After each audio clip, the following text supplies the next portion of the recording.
अज़ीम सूफ़ी बुज़ुर्ग हफ़्त ज़बान शाइर हज़रत सचल सरमस्त जे 205 उर्स मुबारक 14 रमज़ान खां दराज़ा शरीफ़ में शुरू थींदो। इंतज़ामनि जे जाइज़े लाइ सचल यादगार कमेटी जो अहम इजलास दराज़ा शरीफ़ जे सदसमा हाल में थी गुज़रियो। इजलास में दरगाह हज़रत सचल सरमस्त जे सजाद नशीन पीर ख्वाजा अब्दुल हक फारूकी, सचल यादगार कमेटी जे chairman DC Khairpur Altaf Ahmad चाचड़, SSP Khairpur doctor Samiullah Soomro, लाल बख्श मंगी, मुख्तियार मलक, अकबर शाणी, नानिक राम, अल्ताफ़ वसीम, एक्शन वार्डा मंसूर बंबरो, दराला कोशिश रिपोर्ट शकील शेख समेत ज़िले खैरपुर जे समूरनि तालुक़नि जे असिस्टेंट कमिश्नर औक़ाफ़ व कल्चर खाते जे अमलदारनि शिरकत कई।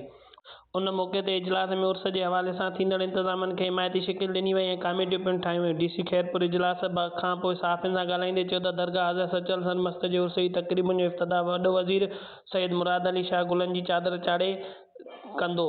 उन मौक़े ते DC वधीक चयो त समूरियूं कमेटियूं इंतज़ामनि खे फ़ौरी तौर ते मुकमिल कनि, जॾहिं त SSP खैरपुर ॻाल्हाईंदे चयो त सचल सरमस्त जे उर्स जे मौक़े ते सिक्योरिटी इंतज़ाम इंतिहाई सख़्तु कया वेंदा। दराज़ा जे मुख़्तलिफ़ रोडनि रस्तनि ते चेक पोस्टूं क़ाइमु कयूं वेंदियूं। 800 खां वधीक पुलिस एहलकार ऐं रेंजर्स जा जवान सिक्योरिटी जा इंतज़ाम संभालींदा। दरगाह जे सजाद नशीन पीर ख्वाजा अब्दुल हक फारूकी चयो त उर्स जे मौक़े ते सरकारी तोड़े गैर सरकारी तक़रीबूं वॾी शानाइते नमूने सां मल्हायूं वेंदियूं। हिन चयो त मुल्क समेत ॿाहिरियनि मुल्कनि मां ज़ाइरीन उर्स जे मौक़े ते दराज़ा शरीफ़ पहुचंदा। इंतज़ामिया सां गॾिजाणी करे इंतज़ामनि खे मुकमिल कयो वेंदो।